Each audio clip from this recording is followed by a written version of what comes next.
You're listening to Psych with Mike, and the most important way to support the show is to find us on YouTube and hit that subscribe button. So no matter how you listen to Psych with Mike, find us on YouTube, smash the subscribe button, and we really appreciate it. Now, here's Psych with Mike. Welcome to the Psych with Mike Library. This is Dr. Michael Mahan. And I'm Brett Newcomb, and today I want to talk about death and dying. Okay. Recently had some personal connection with some deaths, but it made me think about other experiences and questions that have come up about doing therapy with people that are dealing with the issue of death. A couple weeks back, we did a podcast that talked about Irvin Yalom and who's the other? Rollo May. And their concept that clients are often struggling with their own mortality and the perception of it, and the recognition emotionally that they're going to die. And so we spent some time talking about that as a therapeutic issue for that individual. What we didn't talk about, what I want to talk about today, as a therapist, how do I handle two separate concerns? One, the client who comes in and says, I am dying. I'm an age, I have a disease, I have whatever, and I'm dying, and I need to get my head around that and figure out how I'm going to live the rest of my life, whether it's 3 weeks or 6 months or whatever it is. And the other is, how do we deal with people in someone's life who is dying or has died? I remember early on in my practice of therapy, I had a young woman whose husband, she and her husband spent the day in the park with friends having a nice time. And they came home, and she was cooking dinner, and he went in to take a shower, and she heard him fall, and she went in, and a young man, like 32, 33, she went in and was laying on the floor, dying, literally. She held him in her arms, and he expired.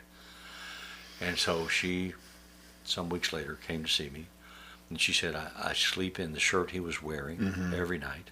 I smell him on the pillow. I won't change the sheets.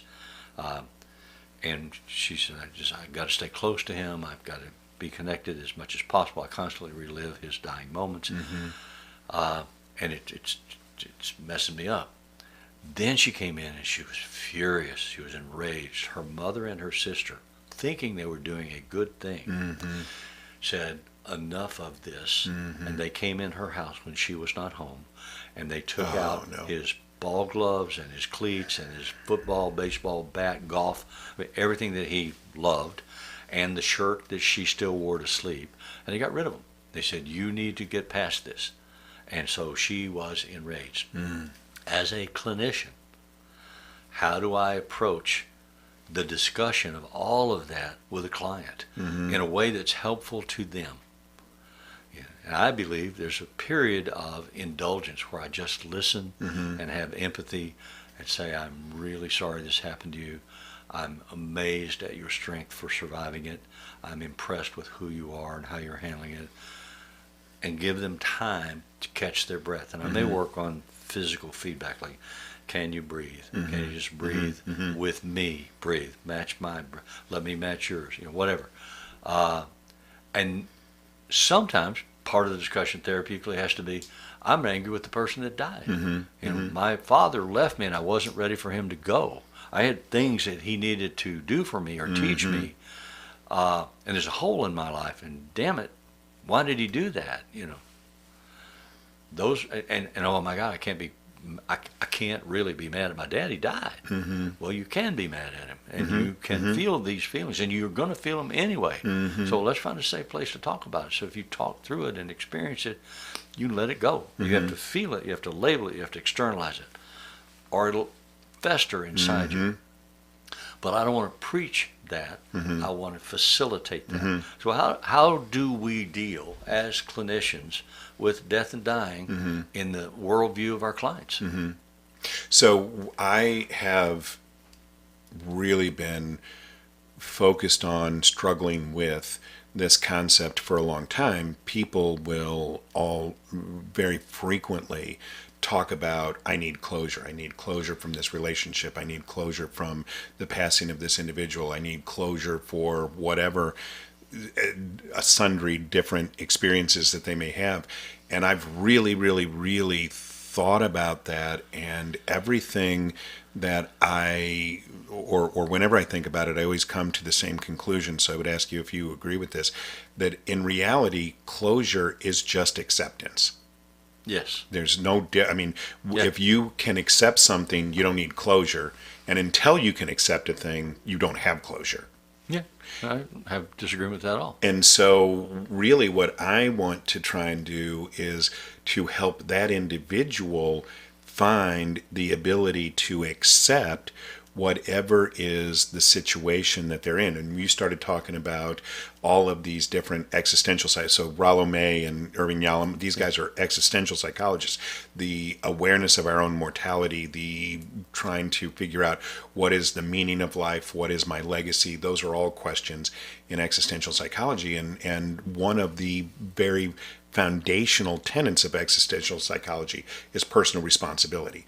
We all have the responsibility to create the reality that we live in. So Viktor Frankl, who was one of the very first existential psychologists that survived Dachau concentration camp and the Nazi occupation, he said that if you can't change, and you've quoted this many times, if you can't change your environment, you have to change the way that you see your environment.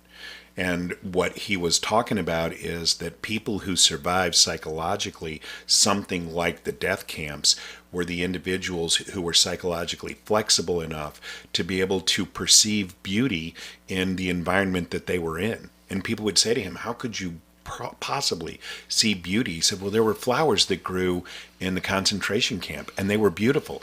And so we have to try and change the way that we perceive it. And so when people come to us with those really difficult, gut-wrenching questions, my work with them is trying to explore how is it that you could come to a place of acceptance? What does that look like for you? That makes perfect sense. It's almost, to me, like talking about suicide. Mm-hmm.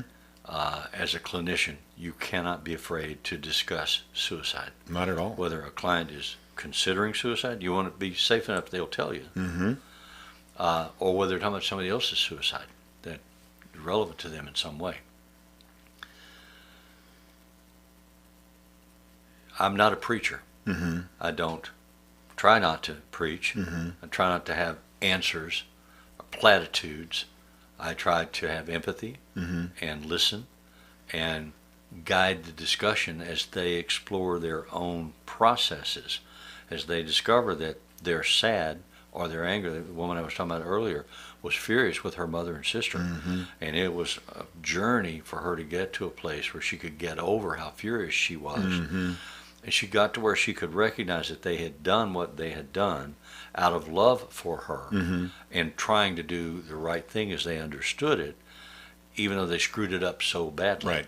They challenged that interpretation of reality. They were Mm-hmm. like, it's been so long, you need to be over it. Mm-hmm. And the whole idea that there's a time frame for appropriate grief, and that there are stages of grief that you go through, and that they come in a sequence. They don't. Right. There are stages of grief. We generally accept that, but they can happen simultaneously, Mm-hmm. and they can happen in differing sequences that change. Mm-hmm. So I can go from being angry with God that, so and so was taken away from me, to being depressed, to being glad. Right. I don't have to take care of Grandma anymore. She died. She was a full-time job, so I don't have to do that. Sorry, she's gone, but I'm glad. I'm glad she's not in pain. Mm-hmm. All that Mm-hmm. crap. Mm-hmm. So people talk through all that stuff, and as they talk through it, they have feelings. And if I have created a safe holding environment, they can experience those Mm-hmm. feelings in a protected environment. So they don't fall apart at work. They don't fall apart when they're driving their car. Mm-hmm. Because a lot of times when you've had a loss, and not just death and dying, but when you've had a loss, and you're driving along and a song comes on the radio Mm-hmm. and reminds you of whatever the loss situation was, you decompensate.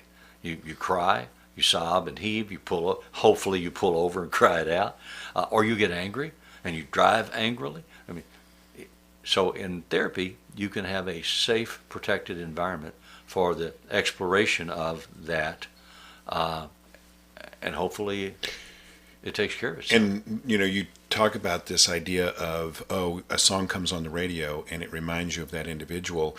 Do you know which sense is most closely tied in human beings to memories? Why would I know that? Well, because I do. Olfactory.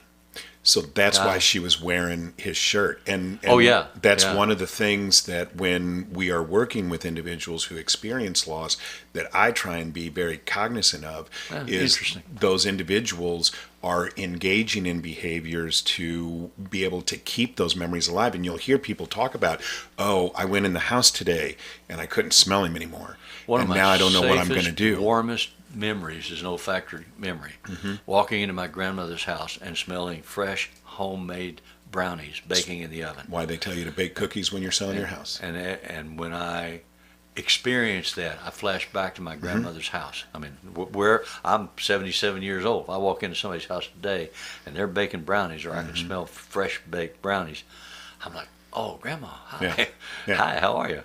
Now, we can talk about where is the line for, normal, quote, normal, and pathologic grief. So the AMA, or the APA, the American Psychological Association, in the DSM, says you can't even diagnose pathologic grief for a year after the event.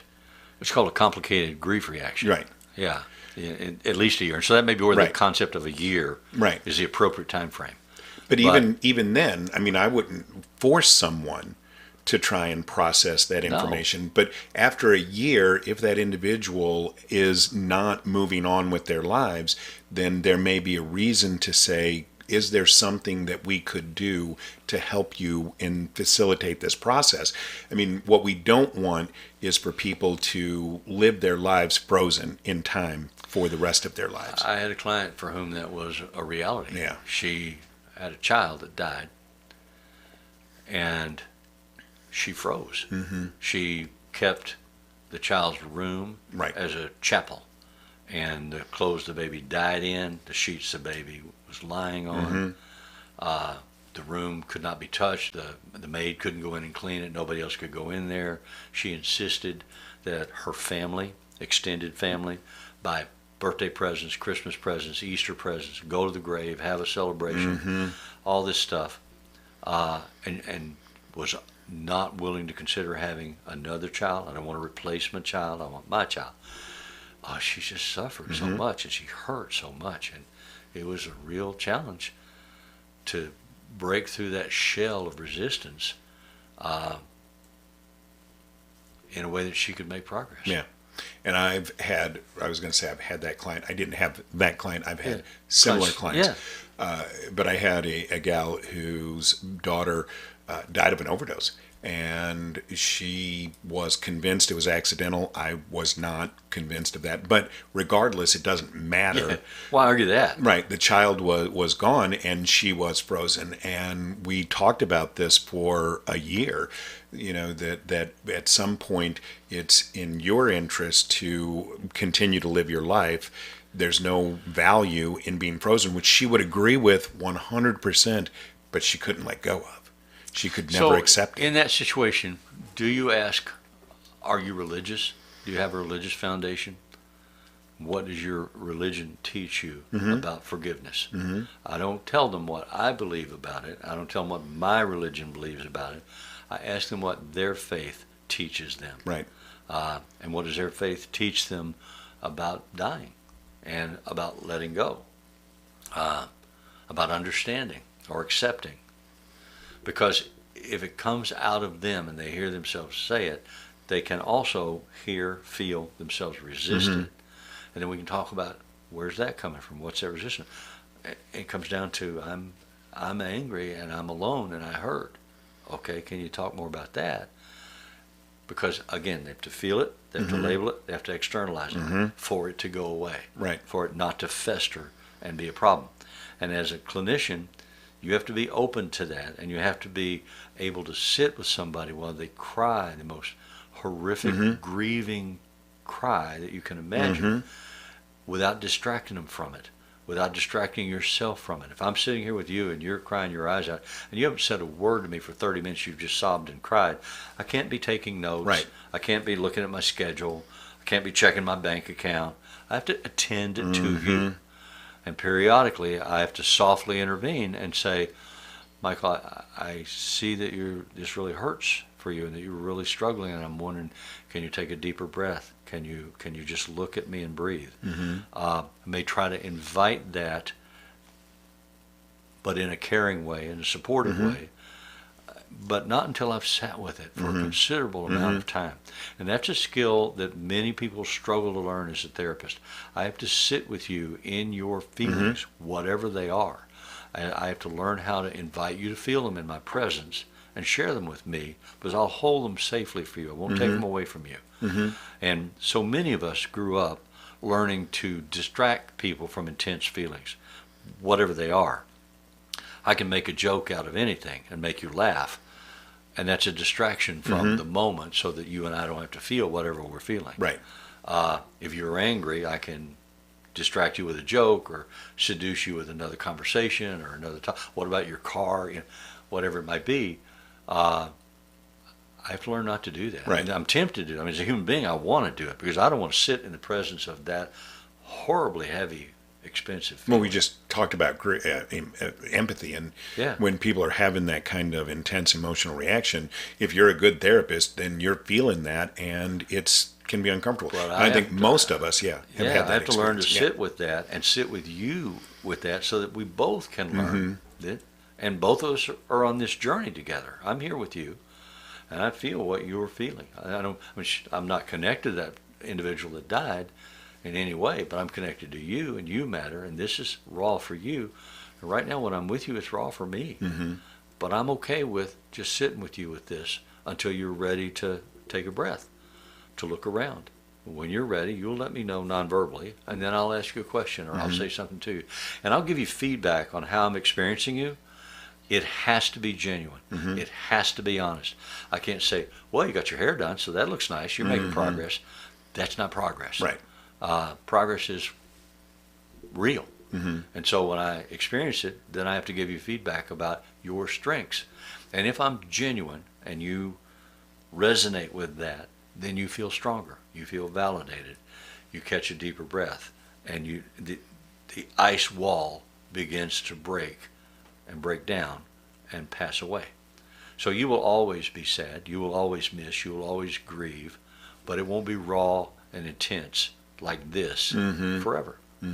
But there's not a right way. Your aunt can't tell you, you need to do it this way. Your church can't tell you, you need to do it this way. You need to do it whatever way works for you. So we're getting ready to get out of here. And I want to ask you this question. And again, this is one of those kind of put you on the spot questions. But do you believe that the client has the right to stay stuck if they want? I believe that I will sit with them long enough, if they keep coming to see me, that they will naturally move past it because life moves. But I'll wait for them. And I'll reflect to them that their stuckness is limiting their experience in their lives. Right. But they may need to hold on to it for a while. And I think that for a lot of therapists, they feel like it's their job to get this person to move. The insurance company promotes that. The Right. insurance company says, you get 13 sessions for this, and we're not pay for any more.